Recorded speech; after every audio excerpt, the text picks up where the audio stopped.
for the moment of truth. Here we are, air guitar when I walk into the room, cause I don't care who you are. I'm done with the situation, look like the space station. Prowess the skies, big what I aim at, I hit. First things first, no promises, nobody won't get hurt.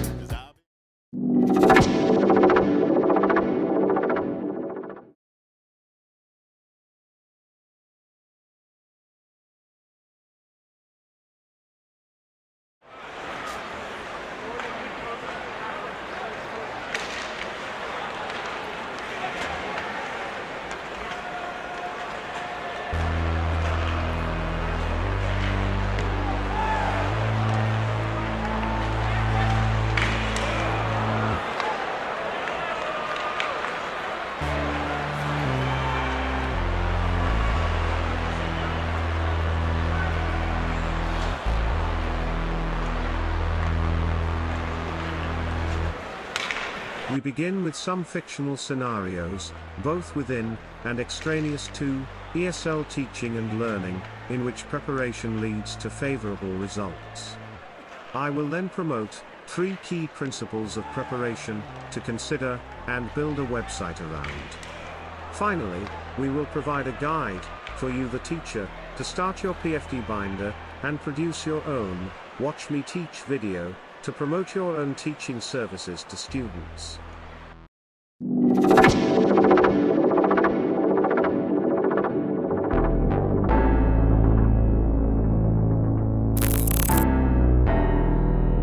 Repping for the moment of truth. Here we are, air guitar when I walk into the room, cause I don't care who you are. I'm done with the situation, look like the space station. Prowess the skies, big what I aim at, I hit. First things first, no promises, nobody won't get hurt.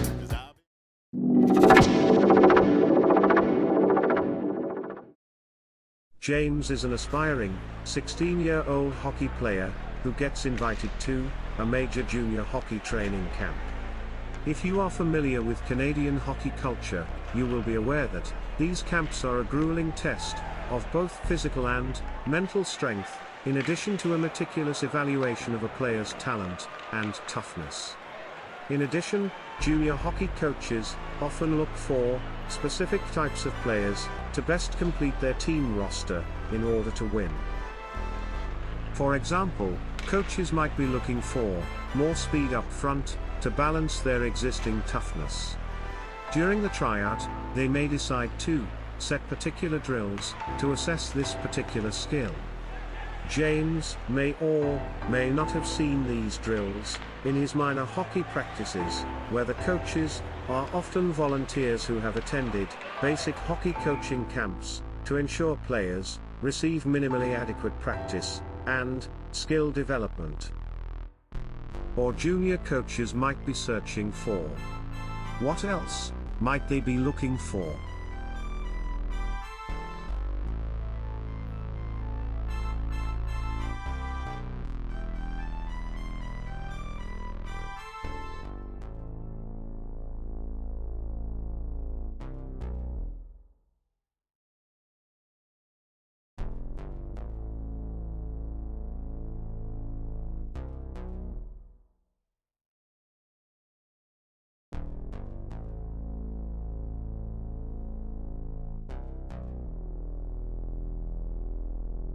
Or junior coaches might be searching for a smart, defensive-minded player to play behind their returning veteran goal scorers.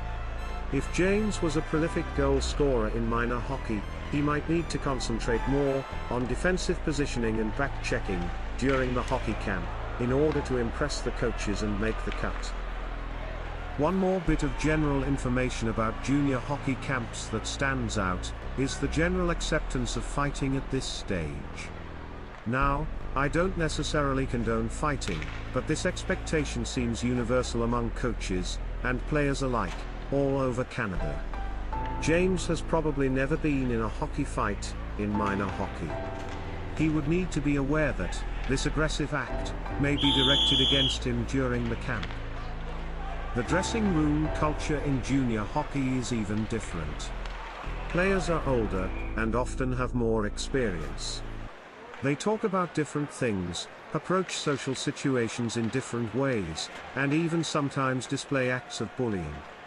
However, James has no idea what to expect from the camp. He only has his prior knowledge and experience to inform him, which may not. Do you think this might be an advantage or a disadvantage?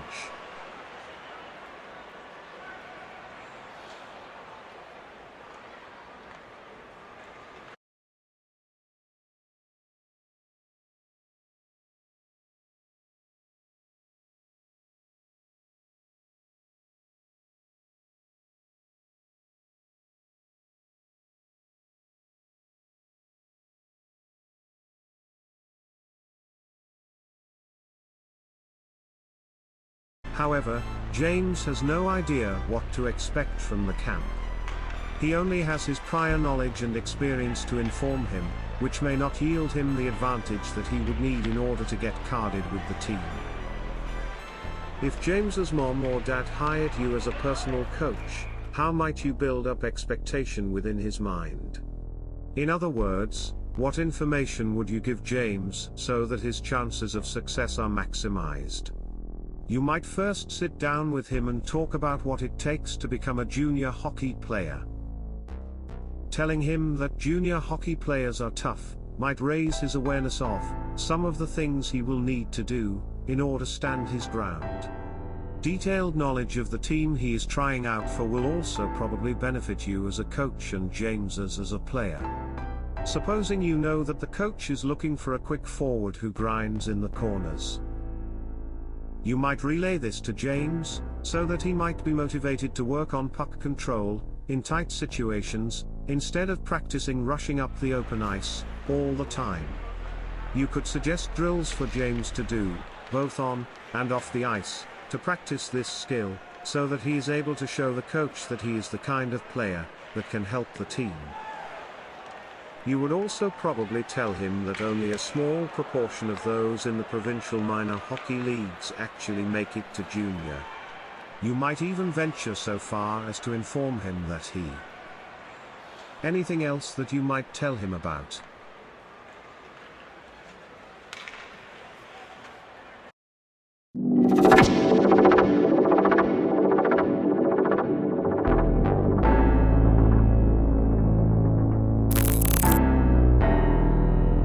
Repping for the moment of truth. Here we are, air guitar when I walk into the room, cause I don't care who you are. I'm prepped for the situation, look like the space station. Prowess, the sky's big, what I aim at, I hit. First things first, no promises, nobody won't get hurt.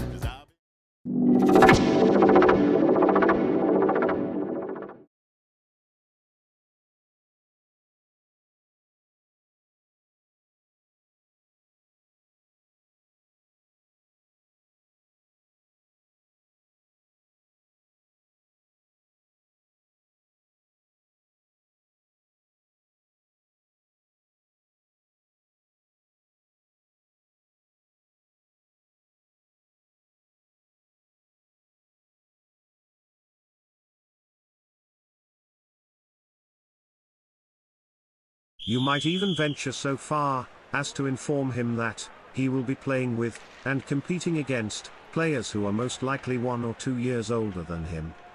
You might advise him to get into as good of shape as he possibly can before the camp starts. All of this information helps James build some kind of expectation in his mind, which can only help him succeed during the training camp. Although my description of a junior hockey camp is minimal, we can extract one very important element of preparation from this scenario. What has anxiety got to do with expectation?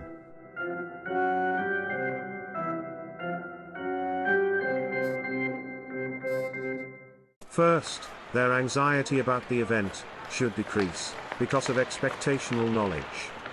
Anxiety is that uneasy feeling that you have when you are not sure about what will happen. An ESL student might feel this way when they have to engage in a relatively complex information gathering task. I learned this many years ago while teaching a group of students in a beginner ESL class. It was one of the first unsupervised courses that I taught after completing my pre-service English as a second language teaching qualification. There were only 6 students in the class, and all of the students had only been in Vancouver for about a week. One student had even just arrived the day before. Can you imagine the feelings of anxiety this student might have had?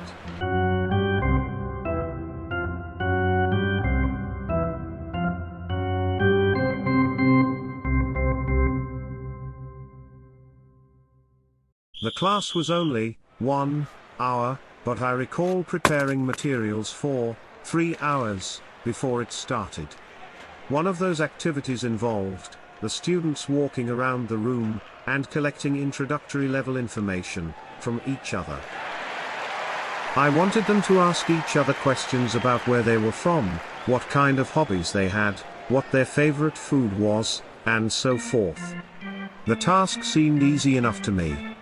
After all, it was a simple ask, answer, and record information on a piece of paper activity. However, what unfolded before me was eye-opening.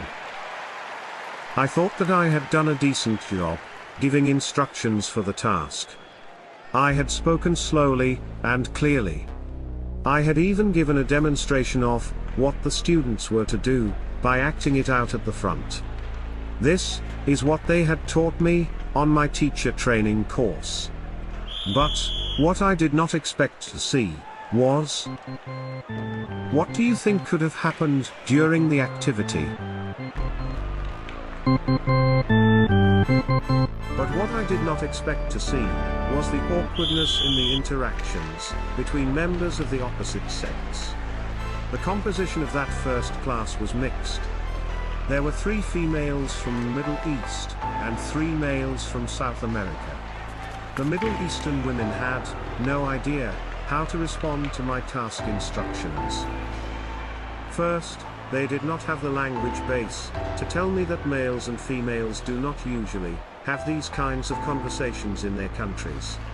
Second, they were horrified when the males stuck out their hand to shake upon introducing themselves.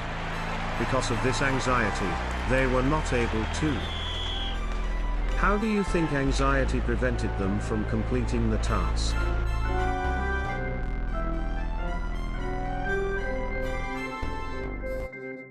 Here was my technologically simple solution.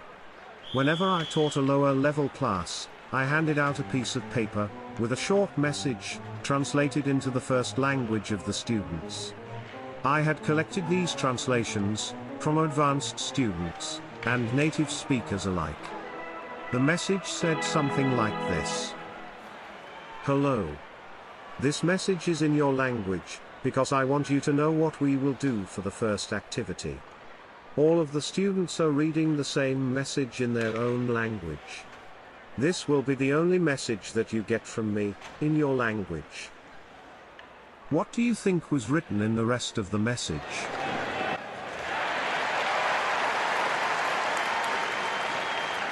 At first, we will do a conversation activity. You will talk to everyone else in the class, in English only. In Canada, it is common for people to shake hands when they meet, but you don't have to do this if you are not comfortable. But please talk to everyone in the class, even if they are not of the same gender. You need to do this if you want to learn English quickly. And try to smile when you meet someone in the class. Listen carefully to Ali, as he gives instructions in English only. Remember, the activity after the first one will focus on the conversations that you had during this one, so try to ask and answer all of the questions with your classmates. Good luck. This 1 minute of preparation prior to starting the first class activity changed my perspective on teaching after that. The note seemed to. How do you think anxiety was reduced as a result?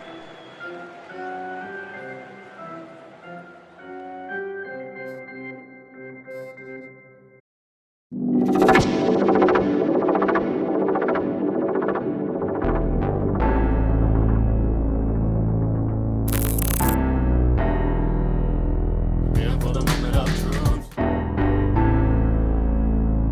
I've been waiting, it's my time. Ever since So was a young one, working till it got done, prepping for the moment of truth. So I don't know about you, but I've thought This 1 minute of preparation, prior to starting the first class activity, changed my perspective on teaching after that. The note seemed to remove all anxiety from the students. Women were talking to men. Those who were accustomed to shaking hands, used restraint with those who were from different cultures. More importantly, the students were able to focus on producing meaningful language during their interactions. The note had built up expectational knowledge, thereby reducing anxiety in the minds of my students, allowing them to succeed during the activity. Anxiety is an inhibitor to success. I am not claiming that handing out notes in the student's first language is the only solution, but it certainly yielded favorable results for me. If we have the opportunity to reduce feelings of anxiety prior to an event, we should try to do so, as it can only give the student a better chance to succeed. One way to do this is to provide the student with this kind of expectational knowledge. Effective preparation involves the build-up of expectation in the trainee's mind about what will happen during the event.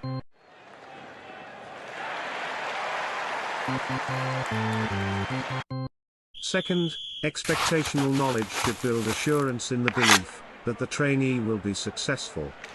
Assurance is the feeling of confidence in the knowledge of something. In fact, trust and assurance are often used in the same breath. If a person trusts someone, they believe that the person is making a true statement or claim. Now, it is very difficult to gain the trust of someone. Have you ever told someone that everything is going to be okay, and have that person continue on in a feeling of insecurity or fear? What made that person not trust you? Was it that he or she perceived that you had a lack of experience or knowledge?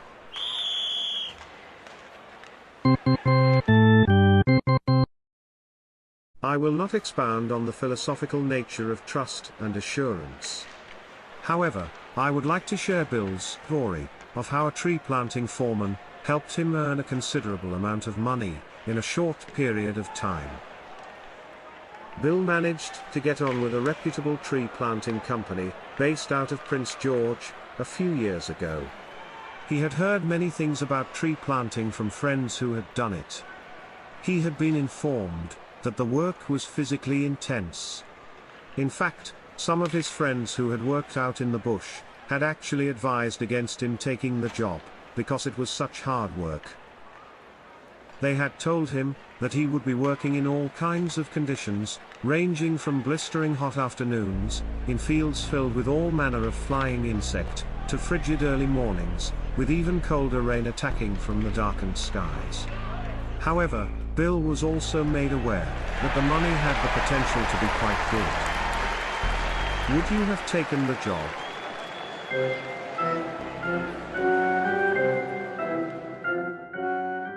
However, Bill was also made aware that the money had the potential to be quite good.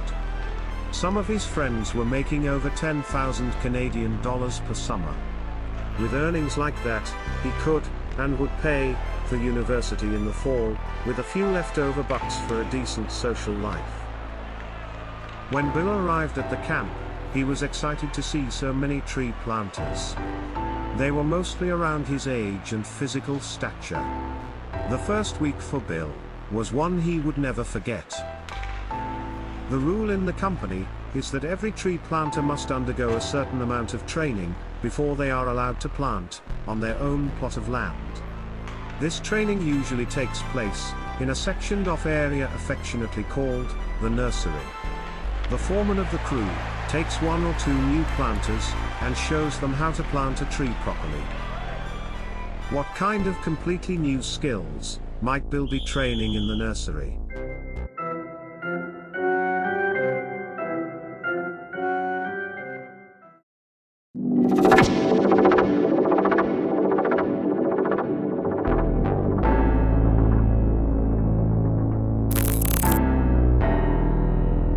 Repping for the moment of truth. Here we are, air guitar when I walk into the room. cause I don't care who you are. I'm prepped for the situation, look like the space station. Prowess the sky's big, what I aim at, I hit.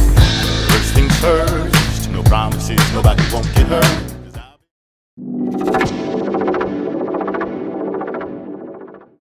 Now planting is not just sticking your shovel into the ground and shoving a tree into the hole, you see. Trees must be planted to certain specifications.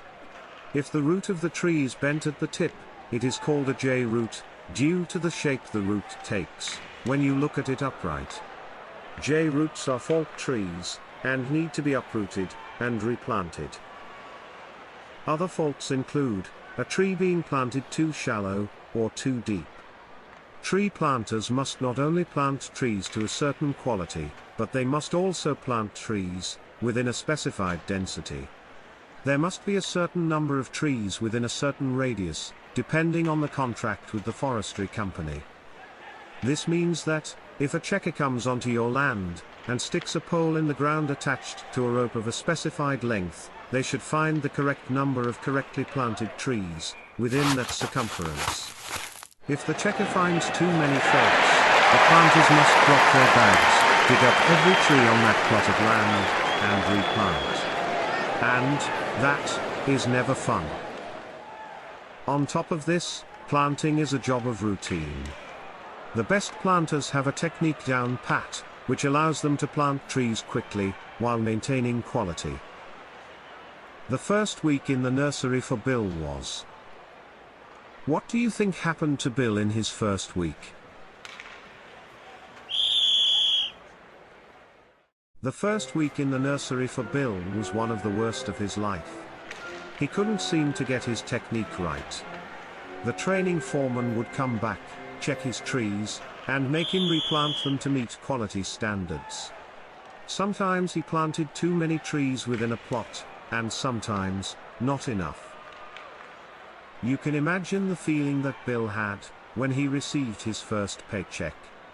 In this company, paychecks are handed out to the planters once every 2 weeks. In this particular company, the paycheck contained a detailed breakdown of trees planted. Workers are paid on a per tree planted basis. This is tracked through the number of stickers peeled from the empty boxes in the planter's cache at the end of the working day, which is either at 5:30 or 6 o'clock sharp. No more planting after that, or you miss the truck ride back to camp. Deductions are also included on the bi-weekly paycheck. Planters must provide their own tents to stay in while on the job, but the food, water, and toilets are provided by the company. This cost is deducted from the planter's paycheck. Bill received a bill instead of a check. His paid tree count did not exceed the camp costs. In a state of despair, Bill. What do you think Bill did?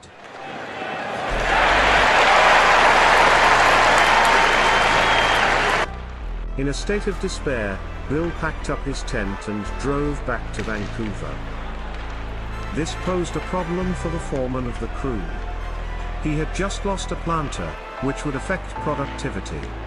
How could the foreman keep rookie planters from quitting after the first week without coddling them?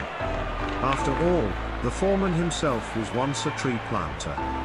After a few years of experience and success as a planter, the company had promoted him to this new position. Instead of shaking his head at Bill and letting him go, the foreman decided to do something different. First, he found a way to get a hold of Bill in Vancouver. The foreman then convinced Bill to pack his gear and take a bus to be paid by the company back up to the planting block just north of Prince George. Once Bill arrived, the foreman set up a short training session for Bill. He invited a few of the senior tree planters into the administration tent to talk to him. Their job was to simply relay experiences. Their responses were varied, but they all went something like this. What kind of experiences do you think the senior planters conveyed to Bill?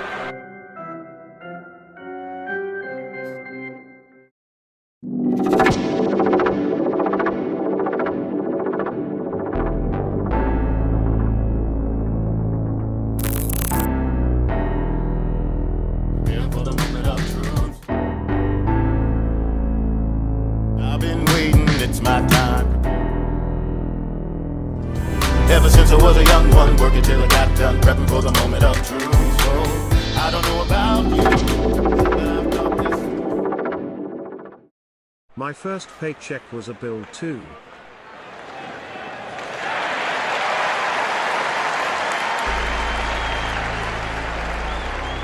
Trust the foreman. He will get you through it. I'm tired, so I am going to bed now. Well, the last part was implied by the exhausted looks on many of their faces, but as each of them made this statement, Bill began to gain a sense of assurance.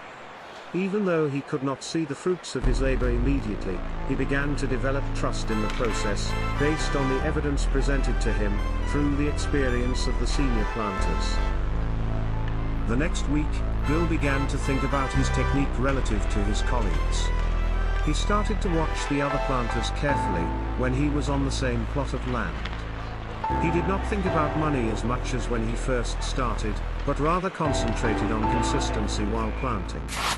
The next week, Bill cleared $100. The following week he doubled his income. It turned out that all Bill needed. What was it that Bill had needed? It turned out that all Bill needed was a boost of confidence in the process. The foreman accomplished this by using evidence from the veteran planters to build expectation in his mind. Thus, the foreman demonstrated a second important principle associated with delivering expectational knowledge. Expectational knowledge should aim to strengthen the belief in the trainee that the given course of action will yield successful results. As we have seen from the different situations above, one important aspect of preparation is to build expectational knowledge up in the students. Building expectation of what will actually be done during the event intuitively increases the trainee's chances of success during the event. Bill's experience above leads me to hold to the position that expectational knowledge should aim to strengthen the belief in the trainee that the given course of action will yield successful results. Not the opposite. Meaning as an intimidation tactic to gain some form of power and control over the trainee in their vulnerable state.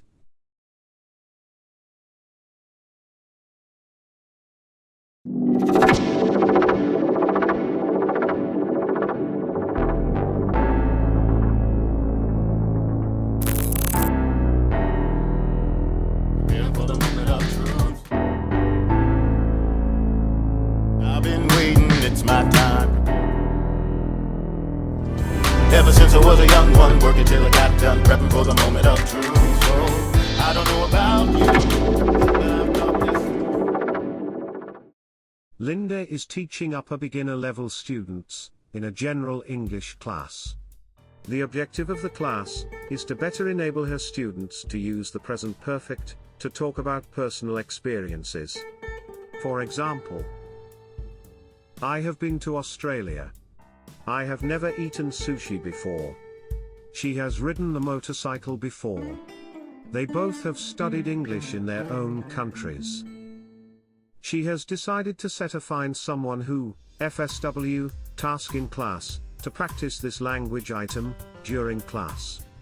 For those of you who are not familiar, a FSW worksheet looks something like this.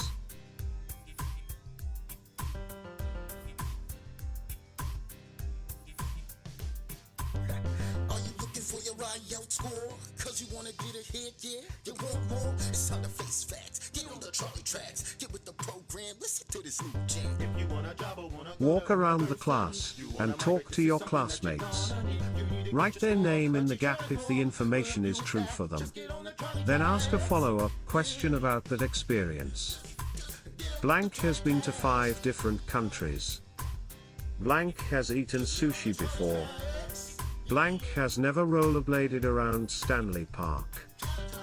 Blank, travel alone.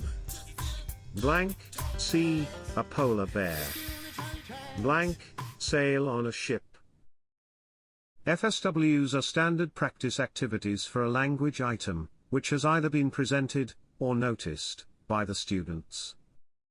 How could she set some preparation tasks for this activity? Based on the principles of expectational knowledge we have gathered so far, she asked herself the following questions. 1. What prior knowledge can I give students about the activity itself that will increase their chances of success? 2. How can I assure students that they will be able to complete this task successfully?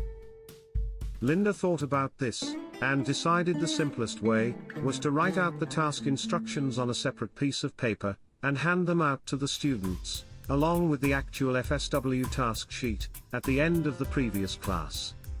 This would give the students a chance to think about how this activity would be done before the class, which would reduce anxiety. In addition, some students would have the motivation to check words that they might not know. She then recorded a simple video on her mobile phone of her talking to one of her advanced students from another class about one of her experiences. Her model conversation not only included some of the prompts from the FSW task sheet, but it also contained natural language used in everyday interactions. She then typed up the transcript for the conversation, along with a short motivational message that went something like this. What do you think it said?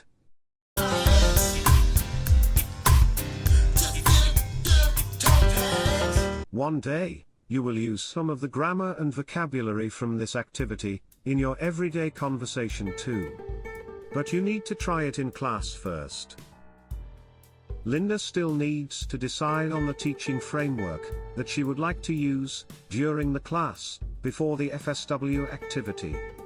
Perhaps she will choose to present the language first through a written text.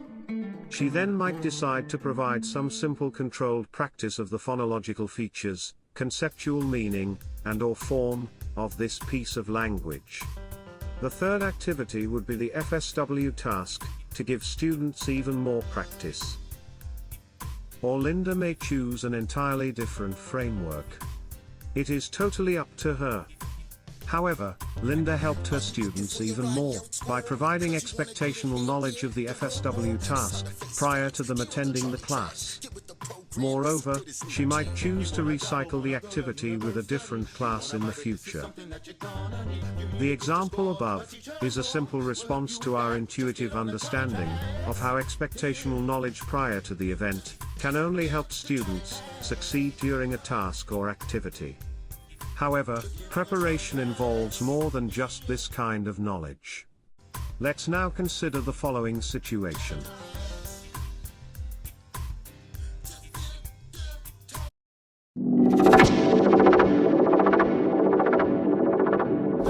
For the moment of, for the moment of, repping for the moment of truth. Repping for the moment of truth. Repping for the moment of truth. Repping for the moment of truth. Repping for the moment of truth.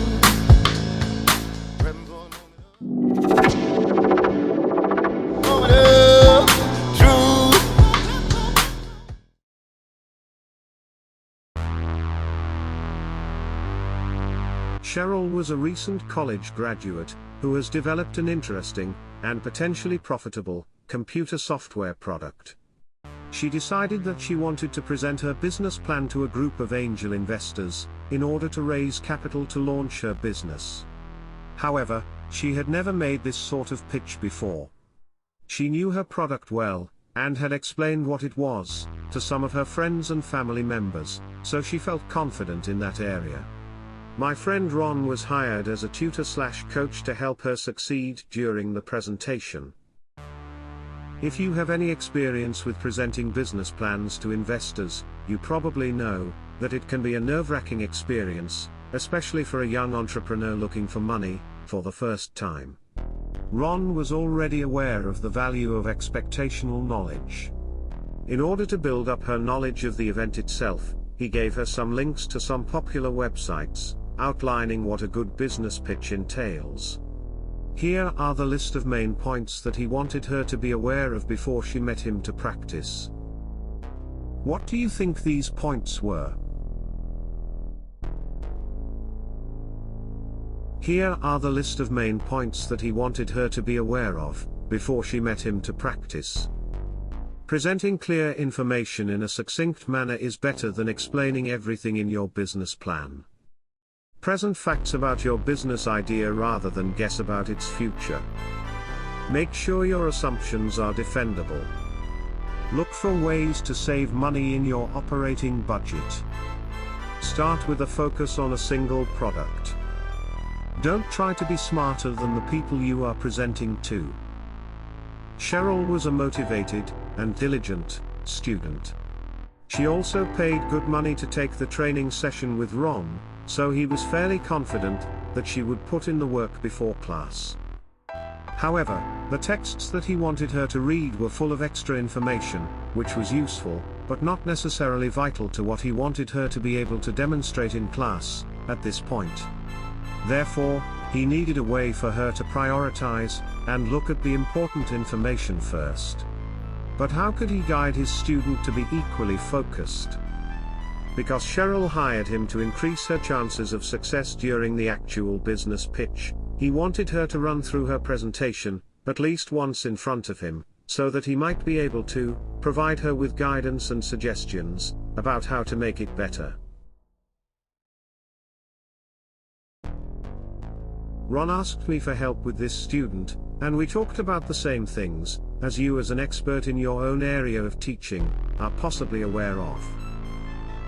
From your experience, you might know that when a student is preparing for an event, there are often many things going through their minds. Their ideas of success can be very different from the ones derived from your own expertise knowledge. One way to help Cheryl focus was to provide a list of assessment criteria by which he would evaluate her work during the training session.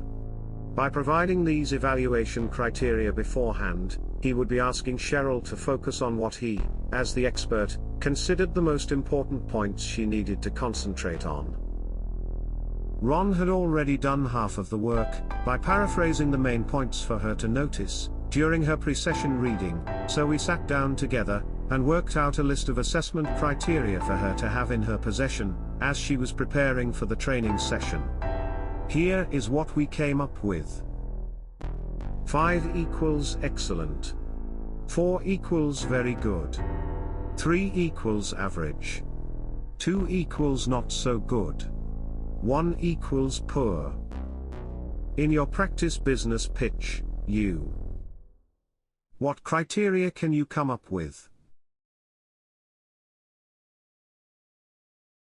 In your practice business pitch, you were succinct when presenting main information about your product. Presented facts instead of speculating about the future. Defended your assumptions effectively. Presented ways to save money in the operating budget. Maintained a focus on marketing a single product. Did not try to pretend to be smarter than the potential investors. First, notice how the assessment criteria are directly related to the information Ron wanted her to be aware of prior to attending the session. Ron clearly told her how to prepare for the training session. He told her to gather specific bits of information from a source that he had checked before sending her the links. He narrowed the focus of her pre-class study by asking some simple comprehension questions to engage her mind about these important principles.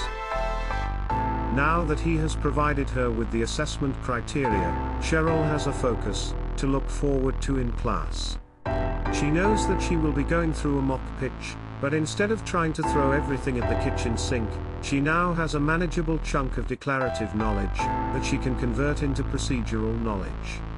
In other words, she can take the limited theoretical information, which she has been asked to focus on, and transfer it to practical actions, which are directly related to her real-life goals. By providing the assessment criteria, Ron actually encouraged Cheryl to take responsibility and prepare even more for that practice presentation. Effective preparation involves providing detailed knowledge of criteria by which the trainee will be assessed. In each situation above, you may have noticed a pattern. Preparation before the event can only help each of these people to succeed. In all three fictional cases, providing detailed knowledge of the genre of the event helps to build expectation of that event. It is then up to the trainee to act in accordance with that expectation. For example, James, the hockey player, gains information about the fitness tests that he will need to take during the camp. Based on this information, he may choose to not take that trip with his friends and focus on working through a strength training regime instead. Cheryl has learned that pitches need to be short and to the point. As a result, she may decide to edit her presentation and remove relatively unimportant information that may cause the investors to lose interest. Bill receives assurance that the given course of action will yield favorable results. This removes anxiety and helps with his confidence. All of these preparatory actions are performed in response to information that was given to each prior to the actual event. It then remains in the hands of the hopeful athlete, entrepreneur, and tree planter to respond accordingly. How can we as trainers and teachers project this simple intuitive fact onto our own training programs?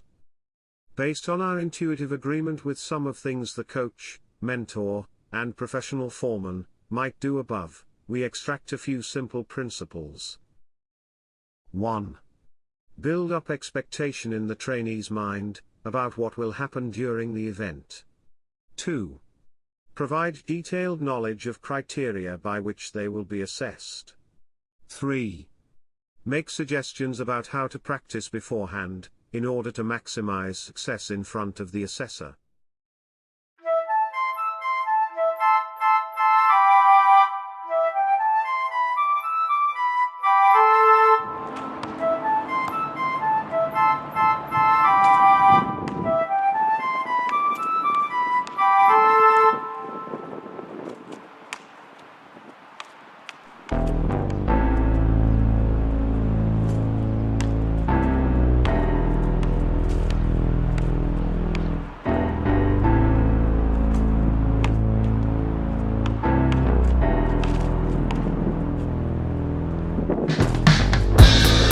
First, no promises, nobody won't get hurt. Cause I've been waiting, it's my time, preparing for the moment of truth. So, step up to the head of the line. Wanna get into heaven, gotta be willing to die. I raise my standards, living life grander. Hear me when I say just hating, reprobating, so-called contemplating, riding the pine. Convinced they just biding their time, resigned to picking up shots at the end of the line. See, I don't know about you, but I've thought this through. Ever since I was a young one, working till I got done, prepping for the moment of truth. So, I don't know about you, but I've thought this through. Knew it as a young one, work is how I got done, prepping for the moment of truth. Here we are, air guitar when I walk into the room, cause I don't care who you are. I'm prepped for the situation, look like the space station. Prowess, the sky's big, what I aim at, I hit. I see you over there, hugging the wall, but they only truly comes when your planning is off. I took the path to discovery, my scope is like the Hubble Tree. My fears are now a trouble me, conqueror like Kobe. It's fresh, you like to see it. I bought the farmer in the town, not the moon now. So when they say it's like it happened overnight, you really know I planned it out right. See, I don't know about you, but I've thought this through. Ever since I was a young one, working till I got done, prepping for the moment of truth. So, I don't know about you, but I've thought this through. Knew it as a young one, work is how I got done, prepping for the moment of truth. So when I say I can fly, you'll know I told you no lie. Cause I know it with the whole of my soul, yeah. I put the work in so the world would know. I'm here to remind you this is no time to wait and to contemplate. You know that tomorrow's not promised today, so what is the point to wait? Get on the jolly track, or you'll be dealing with your homie sitting in the back. And when the people's coming, homie, I'll pass it back. I know you like the shot, should've prepared for the moment of truth. Oh, see, I don't know about you, but I've thought this through. Ever since I was a young one, working till I got done, prepping for the moment of truth. So, I don't know about you, but I've thought this through. Knew it as a young one, work is how I got done, prepping for the moment of, prepping for the moment of truth. Prepping for the moment of truth. Prepping for the moment of truth. Prepping for the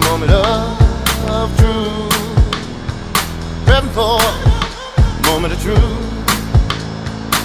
something going on